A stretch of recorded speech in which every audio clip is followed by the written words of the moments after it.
My big bold prediction: Trump's plot to rig the 2026 election is failing big time right in front of his face. So let's unpack all of that. First of all, I've always told you Epstein gerrymandering, no kings, right? We've been talking about Epstein, but I want to talk about gerrymandering right now. He's getting his butt with a federal judge just turned away their Texas redistricting and told him roll it back to 2021. Another federal judge hit him with Utah. And so now Democrats have a +1 there. They got +5 out of California. Maryland and Illinois are revving up to get a couple of more in there. And there's still 20 plus states that are in possible play. It's just a matter of when they pull that trigger, and he is mad.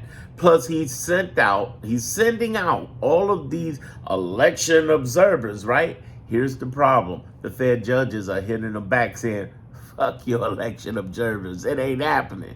On top of that, the governors, and I'm going to tell you something important that you got to know. The governors have been defending us for the last 43 weeks. I'll explain now after this. But the governors are the ones who are sending 10 times the number of election people that they're sending to monitor. So in other words, he's going to send 10 people. They're going to send 10 to 100 people to watch the 10 people. Governors ain't playing around. They ain't playing. They are no joke. Those of you who think, why is he getting away with this? No, he's not. He's getting a weight with this. Hear me out on this, okay? And I want you to understand this very clearly. What's happening is that we're watching a man who is completely melting down. He is failing. This Epstein stuff's going to kill him one way or another. The files will be out, whether they're redacted or whatever. The files are going to get leaked. I'm just going to tell you right now, they're going to get leaked. Okay, but I'll go into that a little later. If you want to hear about it, stick around to this whole video. Here's the thing I want to tell you about these governors. These governors have been the ones who stopped him from freezing Medicaid roughly in the first 3 weeks of his administration. He tried to freeze it illegally. And they're like, ain't happening. They've been preparing for this guy for 2 years. And when they did all these press conferences saying, we're going to fight back, I was like, yeah, okay, whatever. No, they've been the real Democratic leadership. And very few people know about how gangster they are. There are people in the streets saying all the wrong shit. They don't, well, J.B. Pritzker needs to do something. He has done something. He has been killing them in the courts.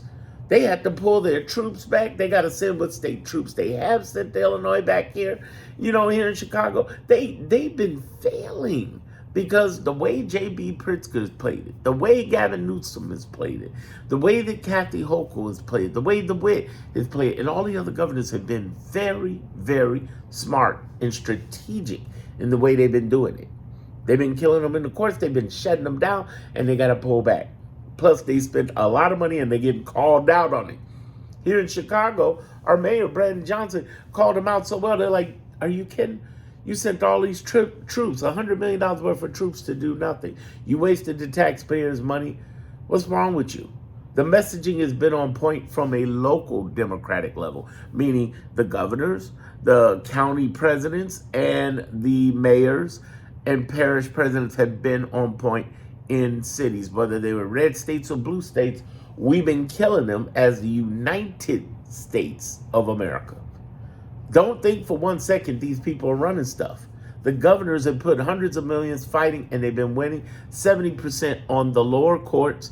Now, I know before you say the Supreme Court, they can only handle 1%. That's why they didn't take on gay marriage.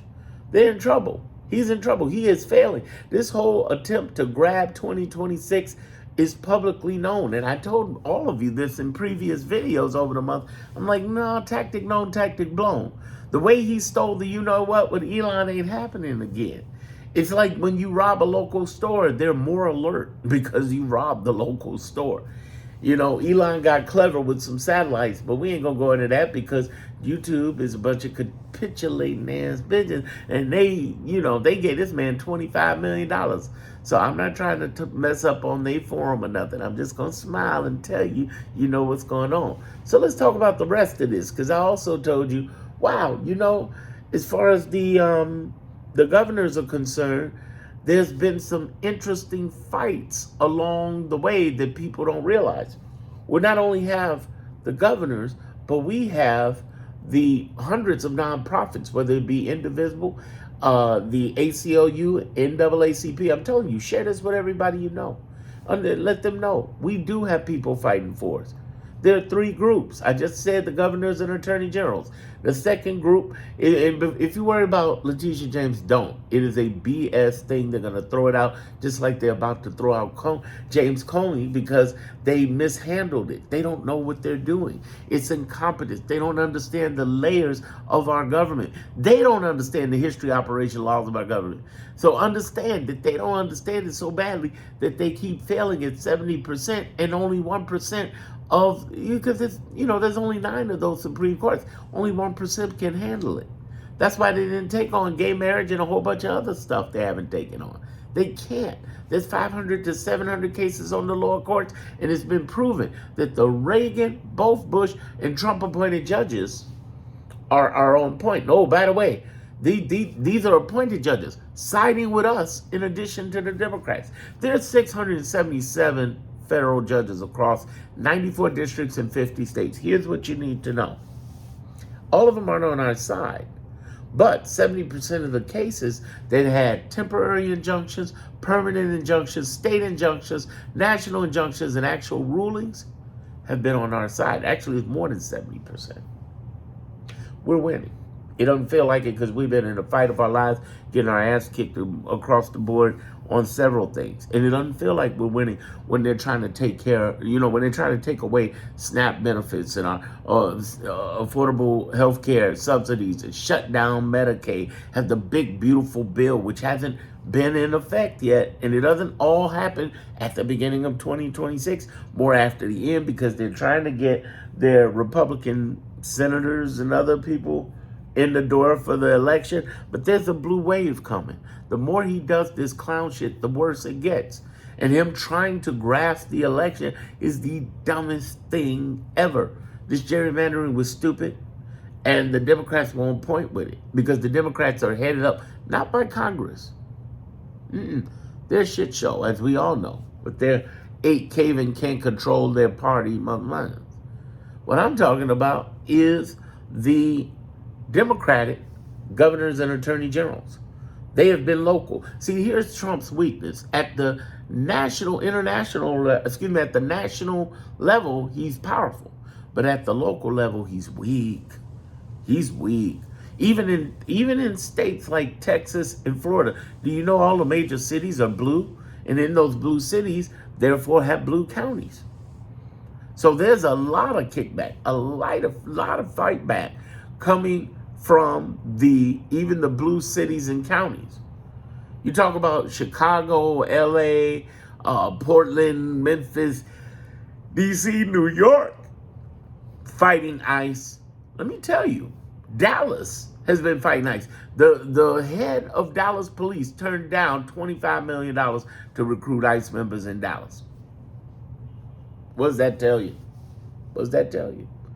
And Dallas is a blue city. I know because I worked Obama's campaign in Dallas, even though I'm from here. I'm from Chicago, where I live. I'm telling you, Dallas, Austin, San Antonio, Houston, H-Town, even El Paso. Listen, blue. Over in Florida, Orlando. Now, Tampa's a little red, but they can go blue and purple. But those other cities like Miami, that's a blue city, even though they got a Republican mayor that's about to go out the door because Miami moved their election by a year to cover up some money. And the person who's running is endorsed by Trump. How do you think that's going to help them? It won't. It won't.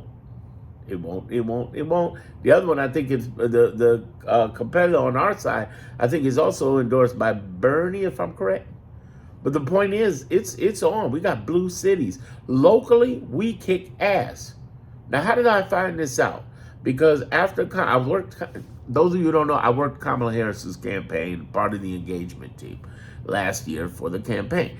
And here's what I figured out. After we lost the you-know-what because they stole the you-know-what, their campaign pointed us to an organization called Indivisible. So here I am in this very small meeting of thousands of people, could have been tens of thousands, but thousands of people with Elizabeth Warren.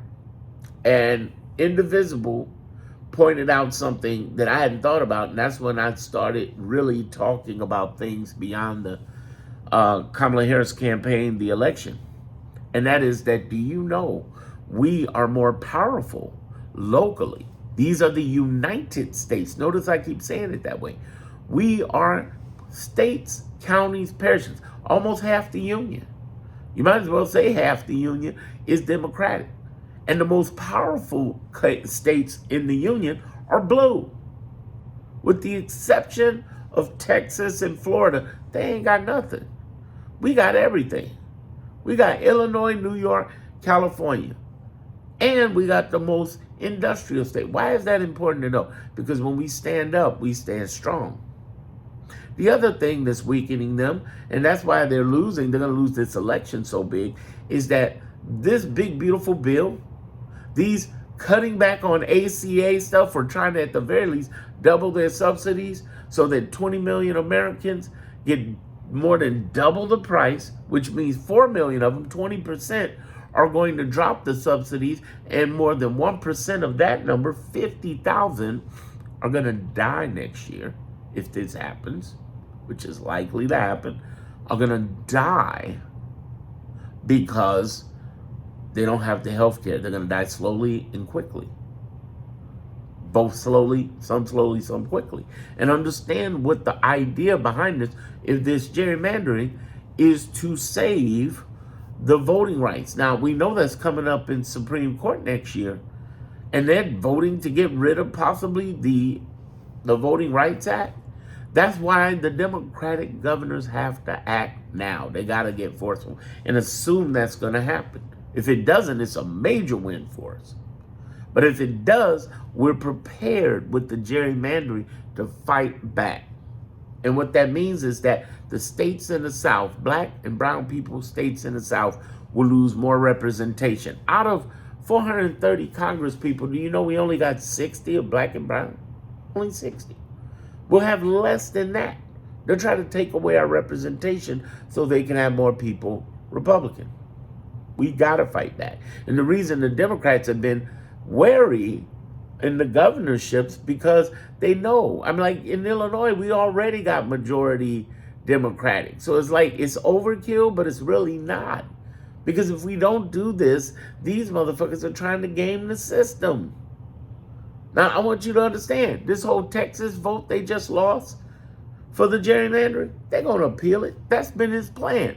Break the law, lose on lower courts, lose in appeal courts, take it to Supreme Court. And right now, the Supreme Court's already looking at the Voting Rights Act. If they rule against them if they rule for us in the Voting Rights Act, we're winning. Gerrymandering won. But if they rule for them in the Voting Rights Act, we may be able to hold off a stalemate to keep them from getting majority in Congress in 2026. It is a messed up game. What we have here is, on one side, they have the confidence but no conscience, and on the other side, they got the consciousness but little confidence. But the governors and attorney generals are different than Congress. Congress has no confidence. The attorney generals are gangster than a motherfucker. How do we know? We just witnessed it. They have been fighting for 43 weeks. And I told y'all, I'll explain to y'all what they've been fighting for. So let me start listing off all this stuff, because they are killing it. They remember when they froze? Maybe you don't remember, because there's been so much happened.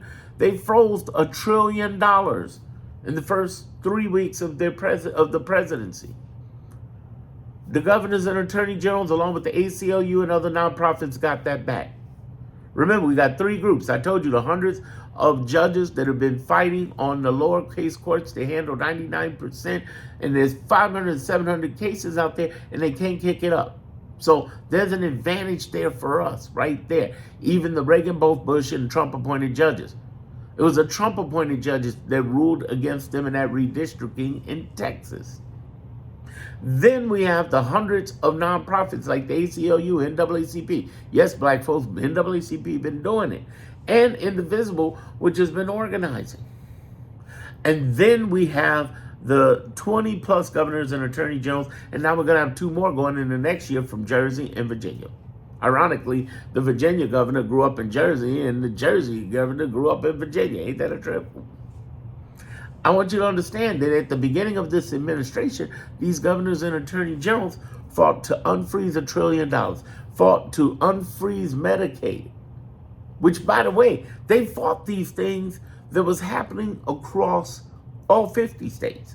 These 25 governors have been fighting across all 50 states. Now, for the first time going into 2026, we got majority Democratic governors and attorney generals. Bravo.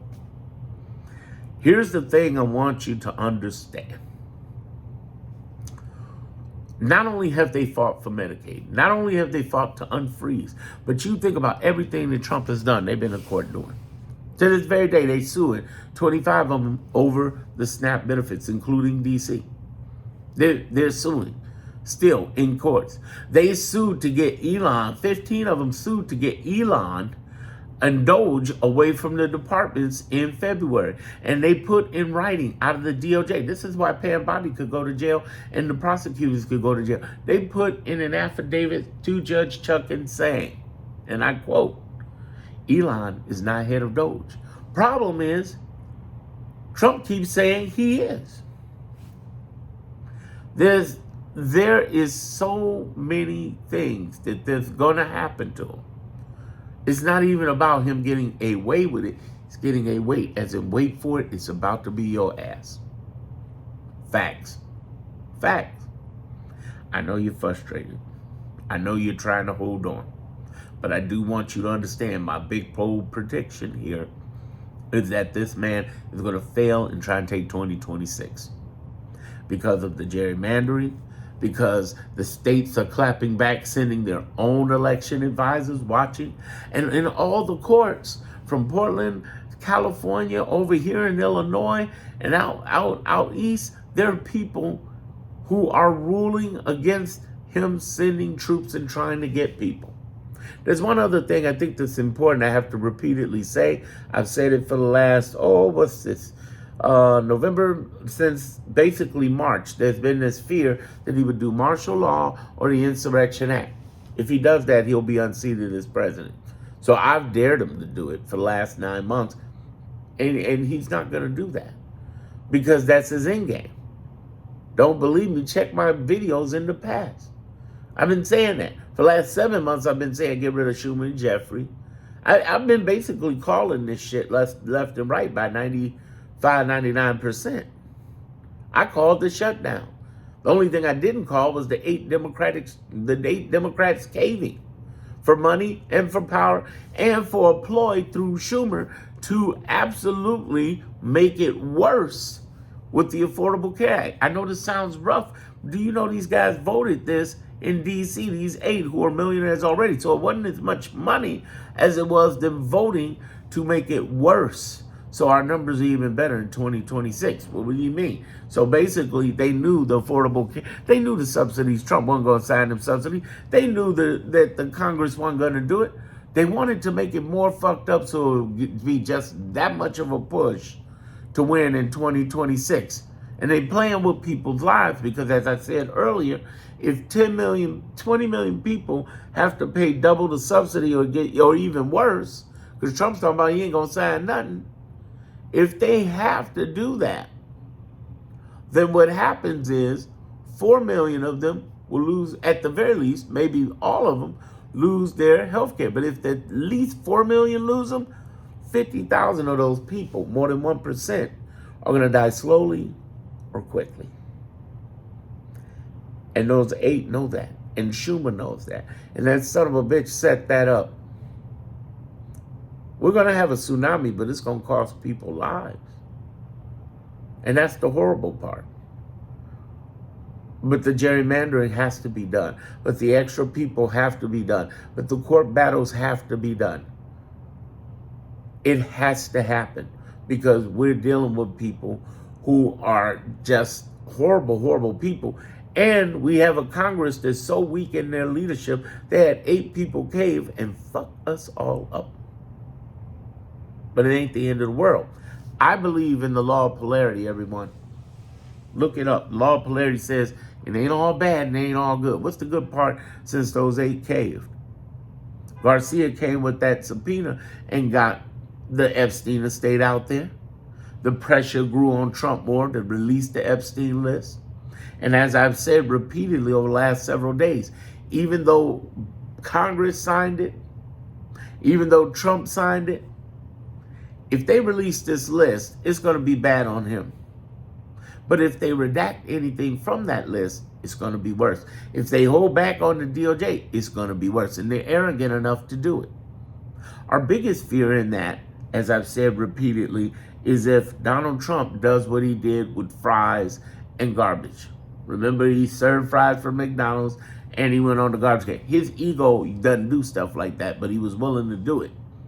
If he can check his ego and somehow appeal to people as he gets this Epstein list, released, he could get out of this. And for those of you who say, no way he'll do that. Wait a minute, no way a felon's supposed to be president, right?